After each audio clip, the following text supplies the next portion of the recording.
1758, near the Gulf of Naples. Prison inmates are slaving away 20 meters beneath the surface of the earth. Forced to excavate a bizarre realm of shadows, rooms buried by lava and hardened volcanic ash, full of sensuous paintings, bronze busts, and precious statues. The dig is carried out in utmost secrecy, since the works of art are reserved exclusively for the man who commissioned the foray, the King of Naples. Charles III keeps the salvaged treasures locked away, but a German scholar is aware of the activities besides Mount Vesuvius. Johann Joachim Winckelmann is determined to inform the public of the buried treasures. His work helps him pave the way to a new science, archaeology.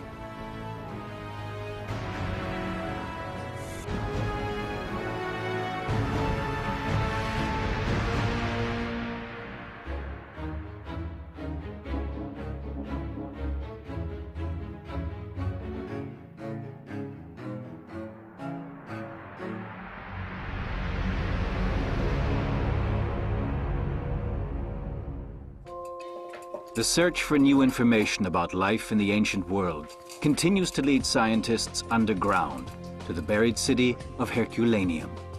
In 2005, they unearthed a tunnel system whose use long remained a mystery. In fact, it wasn't until the nearly 2,000-year-old deposits were closely examined that their actual function was revealed. The vault served as a gigantic sewage chamber. The most exciting discovery was that there were still the remains from the sewers. The sewage was down in the bottom, and a thick deposit of it, about ½ a meter deep for 80 meters length. That gives us the biggest single collection of sewage from the ancient world. Herculaneum's sewage system offers a valuable database to modern scientists in search of knowledge about a long-lost world.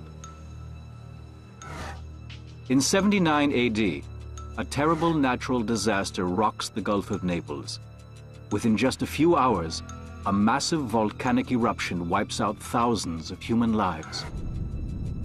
Just like the volcano on the Caribbean island of Montserrat in 1997, Vesuvius begins spitting out gigantic amounts of lava and pumice. Suddenly, the sky-high column of volcanic material collapses and rolls towards the valley as a pyroclastic flow. The clouds of ash and poisonous gases have a temperature of 500 degrees centigrade, so within seconds, they burn every bit of organic material to a cinder. The cities of Herculaneum and Pompeii remain buried under a massive layer of lava and ash for nearly 17 centuries. In the course of time, their whereabouts sink into oblivion until a local peasant, Ambrogio Nucerino, starts digging a well to irrigate his garden in 1710. While doing so, he makes an astounding discovery. 20 meters down, he bumps into the remains of a building. The farmer is standing on the stage of an ancient Roman theater with its marble-clad walls, dignitaries' boxes, and bronze equestrian statues.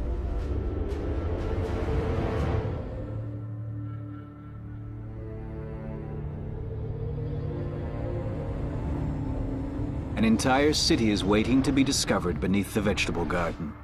An inscription reveals its name: Herculanensis, Herculaneum. Just 30 years later, in 1738, Charles III, the King of Naples and Sicily, begins one of the greatest excavation campaigns in history, in the middle of Herculaneum.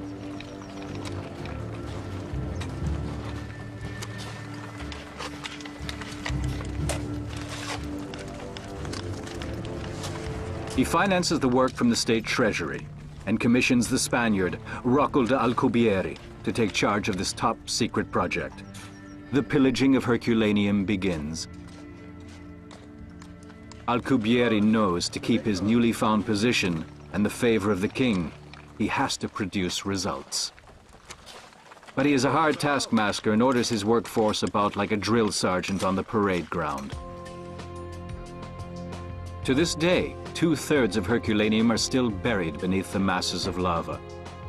British archaeologist Andrew Wallace Hadrill, who leads the Herculaneum Conservation Project, has explored Alcubierre's old excavation tunnel. This is one of the columns you can see tilted over at an angle, and behind it here is the brickwork, and here's the base of the same column, and it's been smashed over by the force of the eruption. Vesuvius is behind us, and the volcanic flow comes down this way. And what you never guess when you go around the site, because it's been reconstructed, is the extent to which the city was destroyed, smashed over, and had to be put together again by the excavators. The ruins of ancient Herculaneum are located beneath the center of town. Buildings would inevitably be torn down if any further excavations were carried out. Completely unexplored residential areas, the ancient theater and the basilica wait beneath the Earth's surface, harboring a wealth of information from the time of their demise.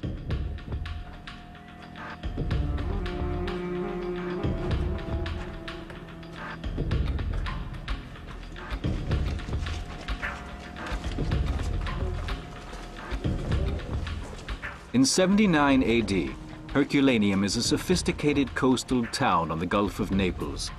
Rome is ruled by the Emperor Titus, whose realm stretches far beyond the Mediterranean.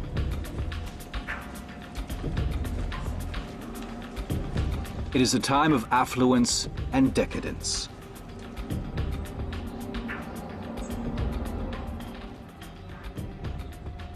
Europe's poets and thinkers owe much of their appreciation of the beauty of classical antiquity to a shoemaker's son from the town of Stendal in northern Germany, Johann Joachim Winckelmann. In 1748, the man who inspired generations of classicists works near Dresden. As the librarian at Nötnitz Castle, it is his job to show the castle's literary collection to its owner's guests. His employer is a former diplomat with close ties to the royal court, Count Heinrich von Bühnau.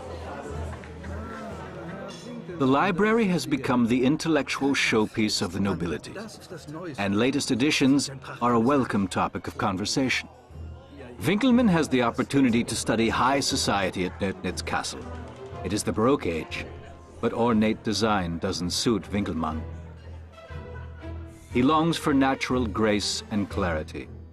His ideal is classical antiquity. He reads the works of Pliny, Sophocles, and Homer until late at night.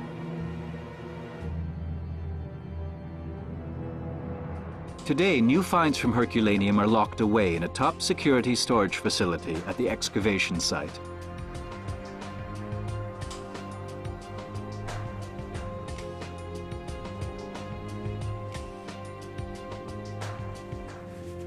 The head of an Amazon, discovered during cleanup operations, is a most spectacular find.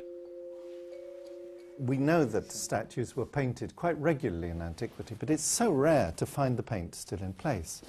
And what it reveals is how delicately the paintwork can be used. And you see how especially the paint is around the eyes. We know that they thought of the eyes as the seat of life, and you can see how the painting just brings those eyes alive. Back in the 18th century, shipments of artworks are headed for the King of Naples' summer residence, the Palazzo Reale in Portici. Encouraged by his young wife, 14-year-old Maria Amalia of Saxony, Charles III is making plans for an exclusive private museum.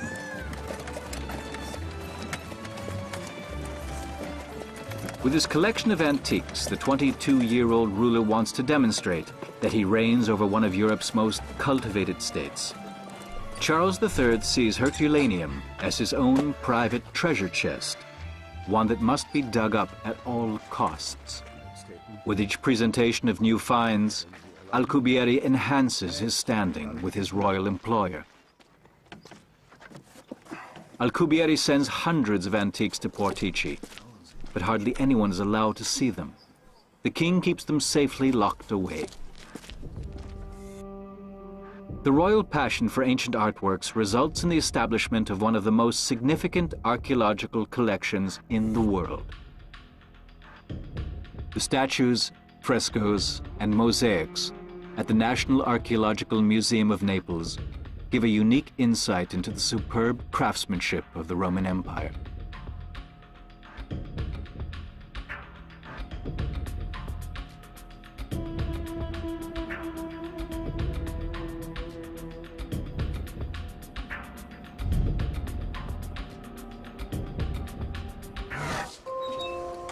Very few of the exceptional frescoes have been preserved at their original site. Many were exposed to the sun, wind, and weather, and are now in the care of Andrew Wallace Hadrill and his staff.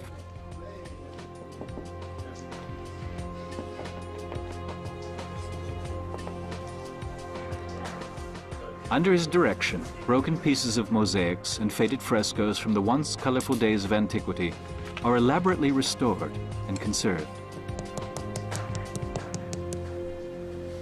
The moment you expose a site like this to the open air, an inescapable process of collapse starts.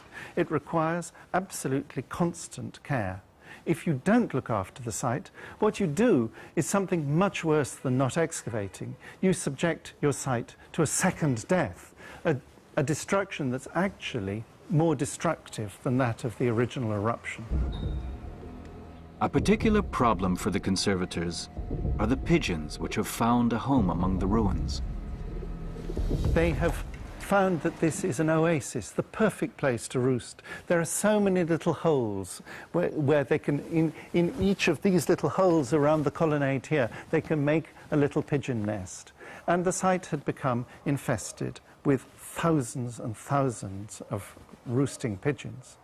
Each of them lets its droppings dribble down the walls below. They're highly acid and they're very destructive. And frescoes were being lost all across the site from pigeon droppings. Falcons are employed to deal with the menace. These natural enemies of pigeons have already drastically reduced the number.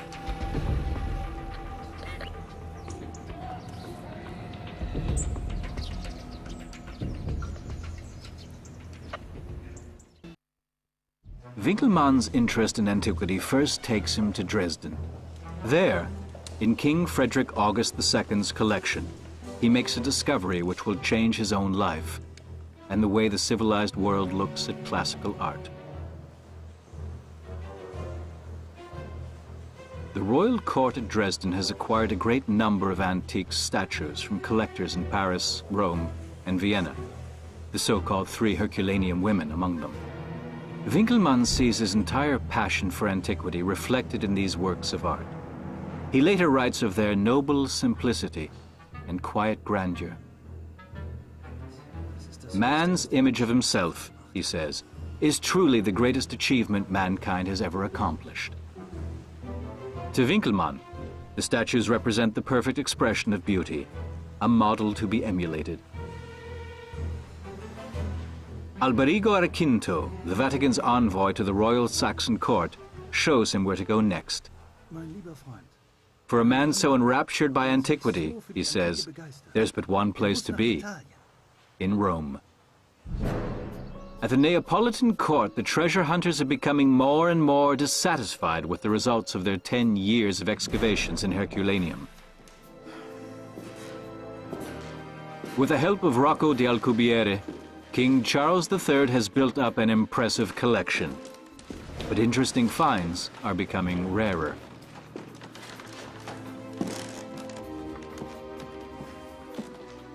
But then Alcubierre asks for an audience to present a find his workers have come across at a place where they have not dug before.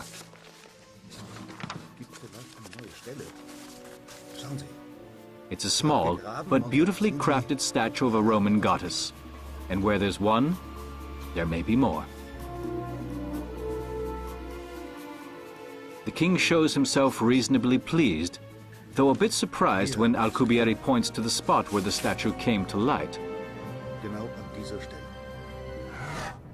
In fact, the excavators have discovered a place which will outshine Herculaneum forever and fill the king's treasure chamber to its bursting point: Pompeii.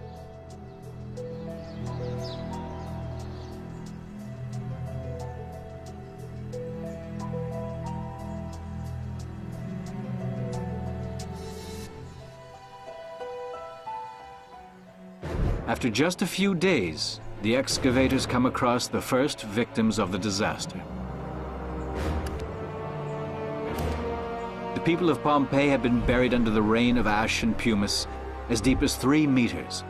Their bodies left behind voids in the volcanic material, which archaeologist Giuseppe Fiorelli injected with plaster about 150 years ago, thus creating a dramatic impression of the moment of their death. Here we have the casts of 2 of the victims, very vividly.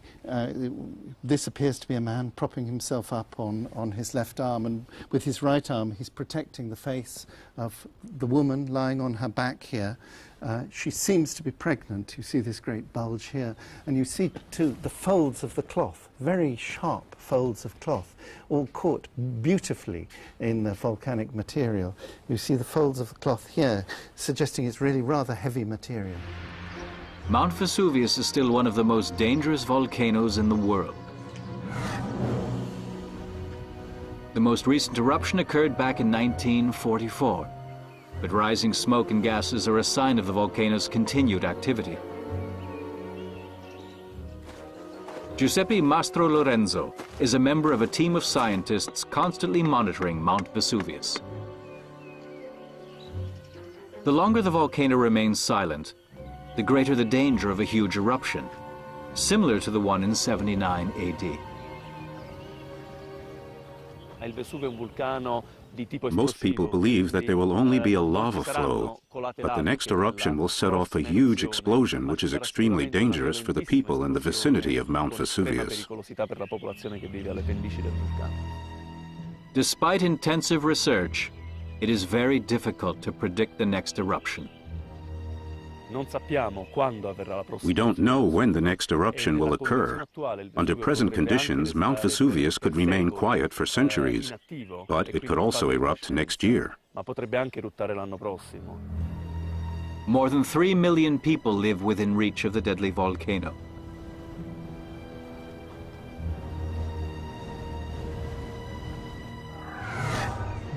Only a few skeletons were found at first. As a result, people were convinced that the town had been successfully evacuated in time.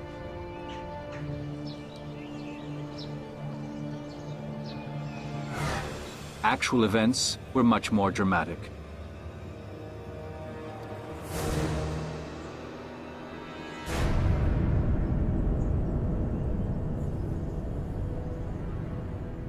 In 1982, archaeologists discovered the remains of more than 300 human bodies.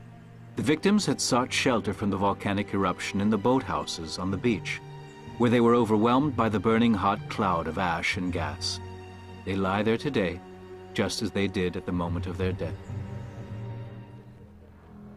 Pier Paolo Petrone works as an anthropologist at the University of Naples. He examined the skeletons just after the discovery.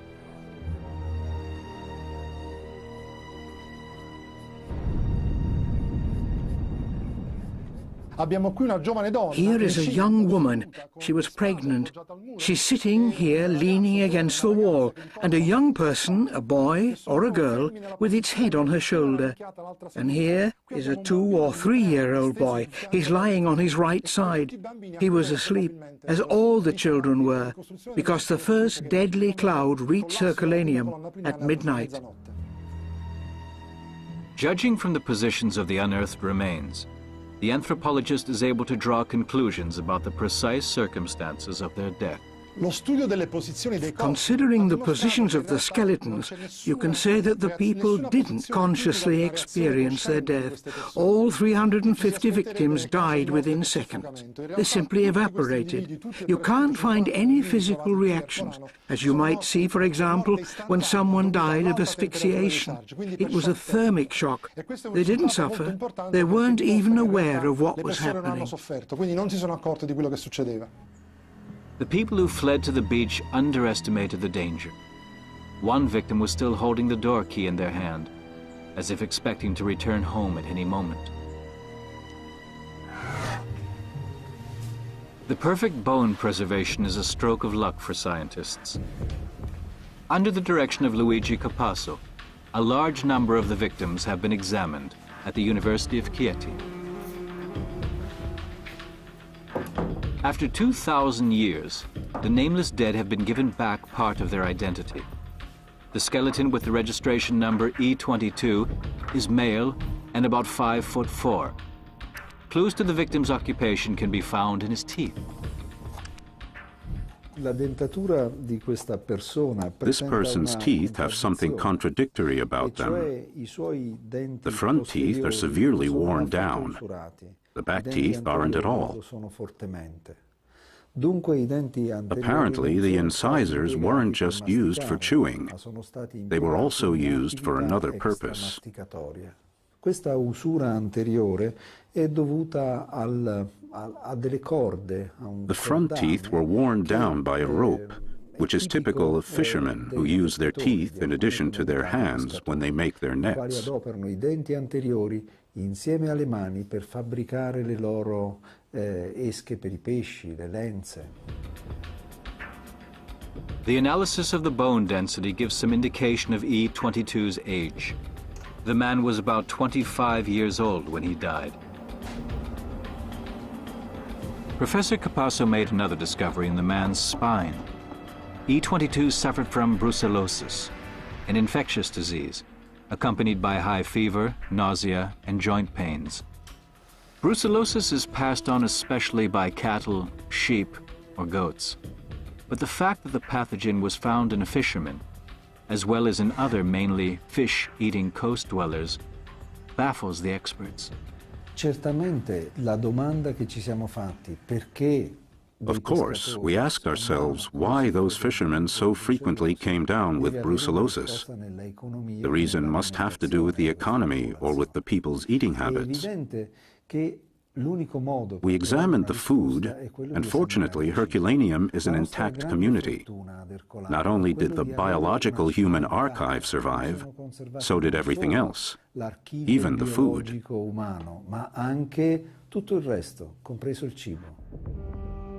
The scientists focus on the eating habits of Herculaneum's population. In addition to reports which have been passed down over generations, the scientists also have ancient food, a situation which is entirely unique. Eggs, bread, and even fruit such as figs were carbonized by the burning hot cloud. In search of possible carriers of the brucellosis pathogen, scientists finally examined a piece of carbonized cheese.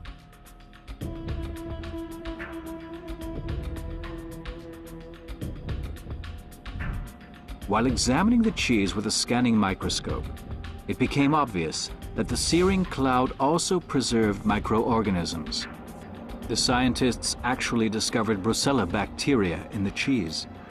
The population of Herculaneum ate non-pasteurized cheese, and that is how they became ill. The skull of victim E52 shows a peculiar feature. This woman, who was about 25 years old, was wearing a metal hair accessory, which melted in the course of the volcanic eruption. Due to a chemical reaction, her hair was also preserved.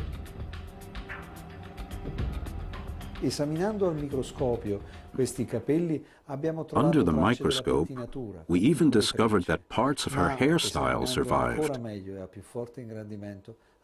And we found nits, the eggs of head lice. These parasites lived in their hair, and they were the reason for the scratch marks we found on all the skeletons.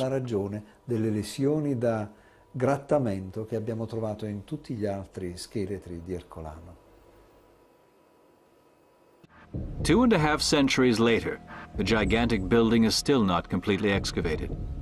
Archaeologist Antonio de Simone's team had to remove thousands of tons of volcanic material to uncover the terrace and a few rooms.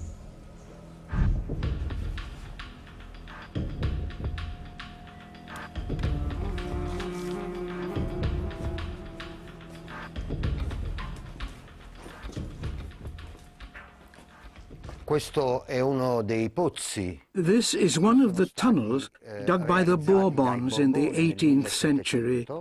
This is the level where they found the main works of art, which are now almost all on show in the Archaeological Museum in Naples.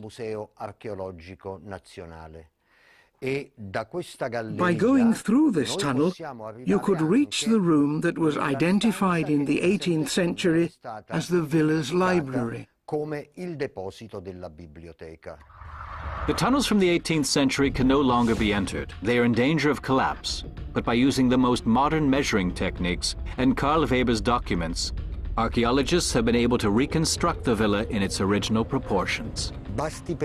You have to realize that there's a difference of only 13 centimeters between the floor plan that we have made and the one made by Karl Weber. Just imagine, the building is 263 meters long.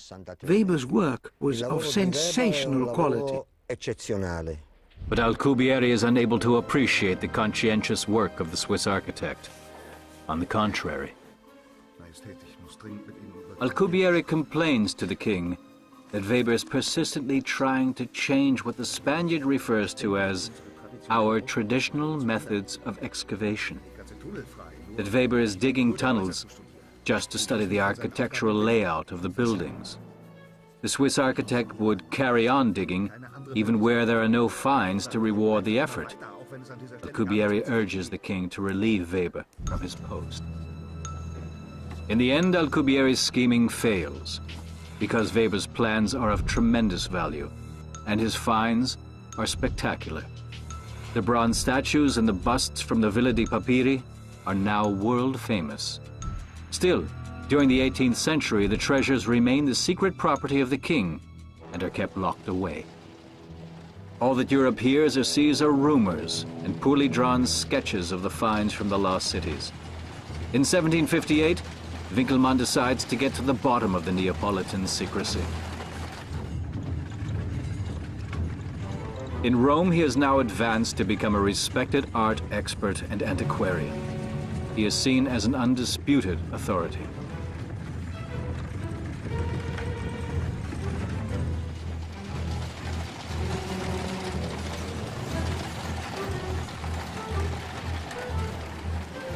The royal court at Dresden is eager to acquire more archaeological novelties and provides Winkelmann with money and letters of recommendation.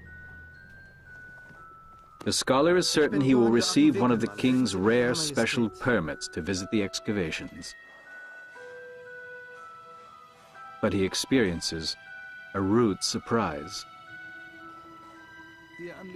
His Majesty will not even see him, let alone grant his wish, and has him turned away by the guards. The Neapolitans are not interested in having their excavation activities made public. Winkelmann has been rebuffed. Yet not all the finds have disappeared into the king's private collection. At the Augustinian monastery in Portici, Father Antonio Piaggio works meticulously to decode a baffling discovery. Nearly 2,000 charred papyrus scrolls, found in the Roman villa, their content unknown.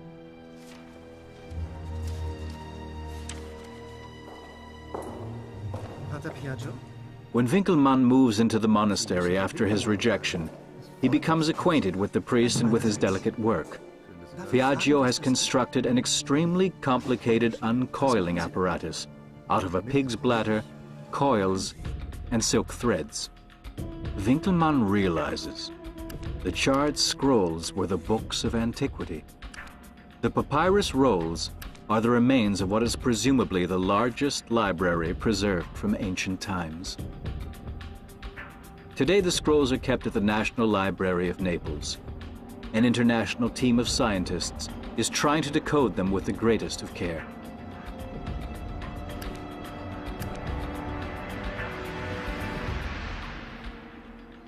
The text is about the consistency of burnt leaves. The mere touch will turn it to dust. And if I sneeze, 3 more words of Cicero will be lost forever. The reason why only 2/3 of the papyrus manuscripts have been deciphered after more than 250 years is not only because parts have broken off while uncoiling them. Some of the manuscripts are so badly charred that they cannot be read without modern technologies. Numerous threads of papyrus research come together at Oxford University, where a new procedure to decode the manuscripts has achieved sensational results. Multispectral imaging utilizes the slight differences of light reflected by ink and paper. After 2,000 years, the charred manuscripts from the Villa dei Papiri can be read once again. Well, the multispectral imaging has completely revolutionized the study of the Herculaneum papyri. It has made it possible for us to see texts that we never thought we would be able to see writing on before, and so read new whole books of Greek literature that never before existed. It has put us light years ahead in the study of the ancient world by increasing the amount of text that we had to read. And there are perhaps even more literary treasures to be salvaged at Herculaneum. While continuing the excavation, Antonio de Simoni detected even more completely unexplored levels at the villa. There's a lot of water coming out here. That means there's a room back there which isn't completely filled with volcanic material. So the water is easily able to find its way out.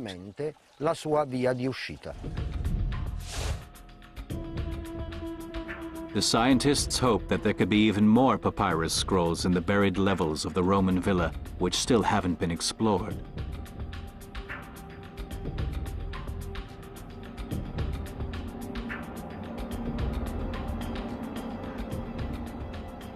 We now know that the residents of Herculaneum wanted to flee to the sea, since we found the papyrus scrolls in boxes along their escape route. We know that there are lower levels that lead to the sea, and we are almost certain that there are further papyri lying down there, packed in boxes. The residents had taken them along to save them in their flight to the sea. The discovery of further scrolls would be a cultural treasure of the greatest significance. It's absolutely a race against time. The threat of eruption of Vesuvius is imminent. It's just a matter of the way the wind blows, whether the site is covered, or the Biblioteca Nazionale, where the existing papyri are covered. So it is absolutely crucial that the investigation be conducted and conducted now. A fierce quarrel has broken out regarding continuing excavations. I'm keen to rediscover the lost library of the Villa of the Papyri. Of course, it would be fantastically exciting, but it's not urgent. If there is still material down there, which is quite likely, but not certain, if there is, it will wait for us. It's been waiting a couple of thousand years. It's not going to run away overnight.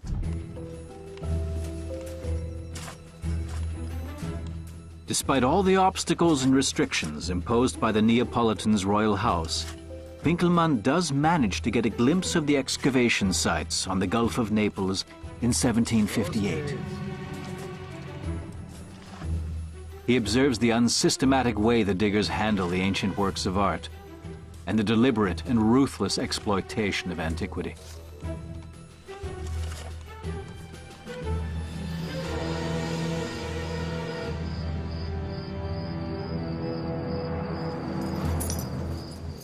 In the end, Winkelmann procures access to the treasures that have been assembled in the palace at Portici since the discovery of Herculaneum in Pompeii.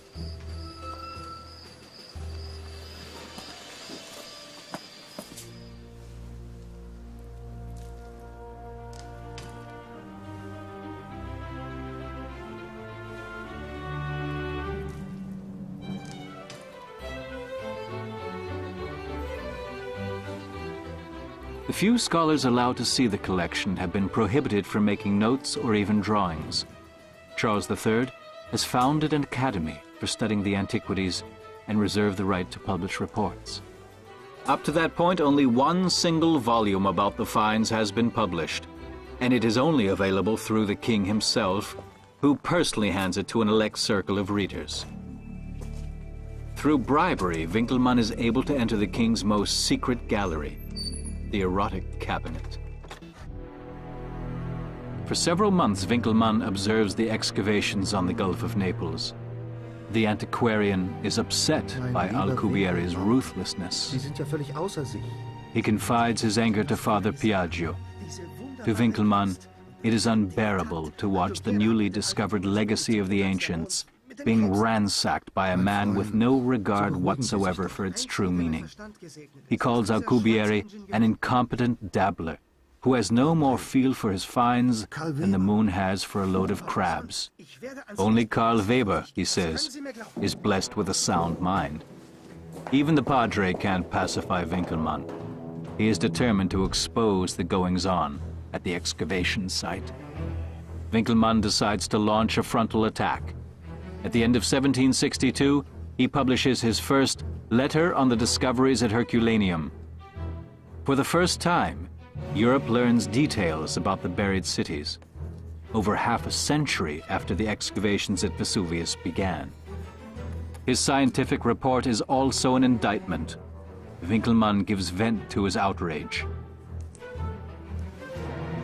He denounces the greed of the royal house and the amateurish way the works of art are handled. He also gives his readers an idea of the intrigues and secrecy surrounding the excavations.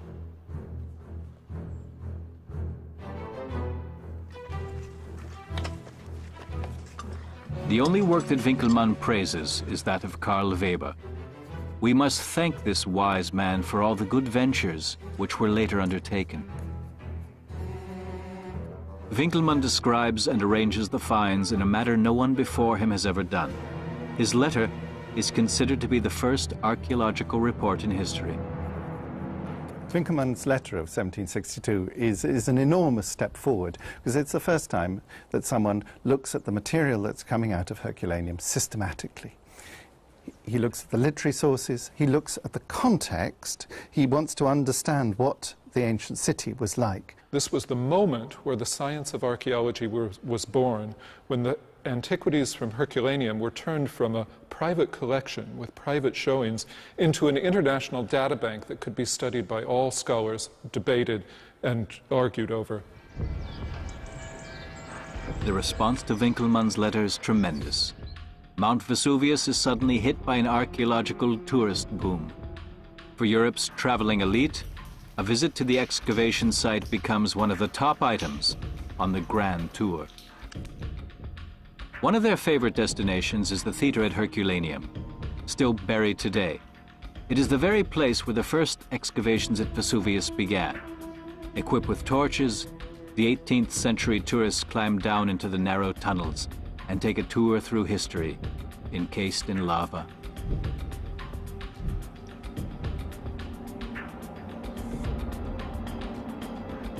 There isn't really much to see, but the empty stage and the deserted tiers give the imagination room to wander. After his visit to the site, Goethe writes, "Many a disaster has happened in the world, but never one that has caused so much joy to posterity as this one. I'm not sure I know of anything more interesting." Every year, millions of tourists come to see the ruins at Vesuvius. To scientists, these rediscovered cities offer important points of reference for excavations throughout the Roman world. A current project is the exploration of Herculaneum's sewer system. Scientists expect to gain new insights into the Roman population's living and eating habits 2,000 years ago by analyzing the deposits.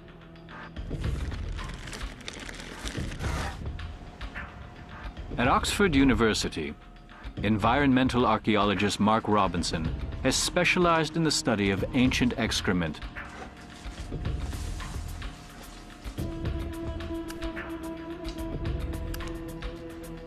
The find is a godsend for scientists. The legacies which were left behind in the sewers are not only well preserved. Thanks to the volcanic eruption, they can be precisely dated and even, to an extent, assigned to individual buildings. These are seashells that we found at the very top of the deposit, beneath one of the latrine shafts, and they quite possibly represent one of the last meals, or the last meal, prepared in that kitchen before the eruption. In addition to the kitchen waste, remains are discovered which wandered through the digestive system of Herculaneans, such as sea urchin quills, fruit pips, or bird claws. Specimens from the scientific collection of his institute helped Mark Robinson to identify the finds. This is a grain weevil, which was probably a contaminant of the flour they used to make their bread, has been cooked, eaten, entered the sewer, and has been mineralised by the deposition of calcium phosphate, which has preserved it. Winkelmann, however, remains focused on his vision of antiquity as beautiful and noble. The shoemaker's son finally gains wealth and recognition through his work. Winkelmann's writings especially fire enthusiasm in the German-speaking world for the excavations at Vesuvius and the art of antiquity.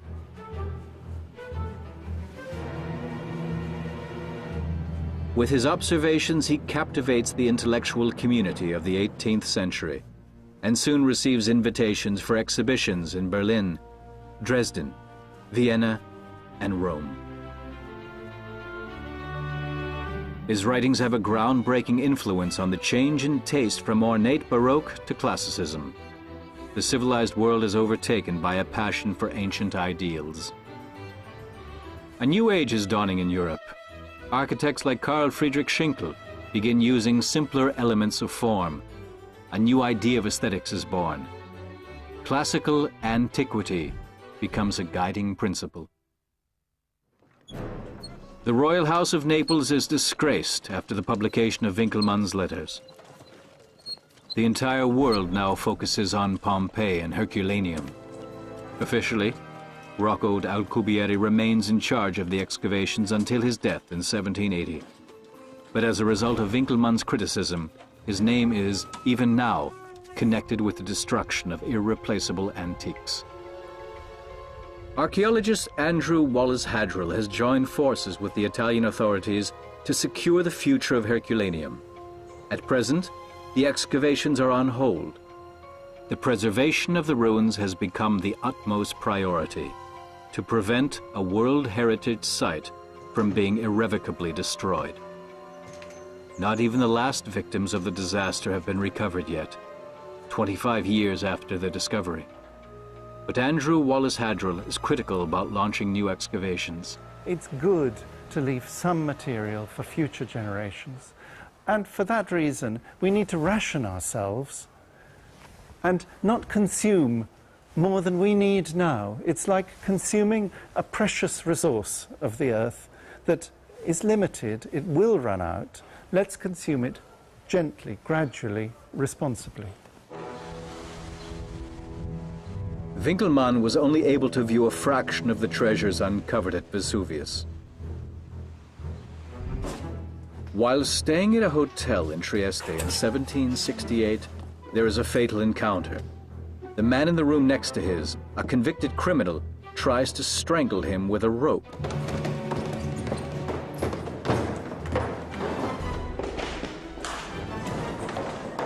When Winkelmann desperately struggles, the killer stabs him several times and mortally wounds him.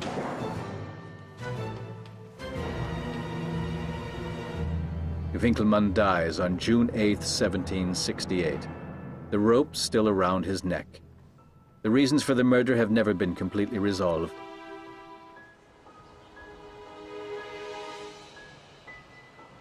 The news of his sudden death shocks the entire civilized world. That he, of all people, the herald of artistic beauty, should fall victim to such a base deed. Lessing writes that he would gladly have given Winkelmann a few years of his own life. And Goethe dedicates his book, Winkelmann and His Century, to him. Johann Joachim Winkelmann established principles that scholars still adhere to today. The history of archaeology is constantly being updated, but it was here at Herculaneum, against the dramatic backdrop of Mount Vesuvius, that the first chapter of the resurrection of the past was written. There's resentful rivalry tomorrow at 4 when two 19th century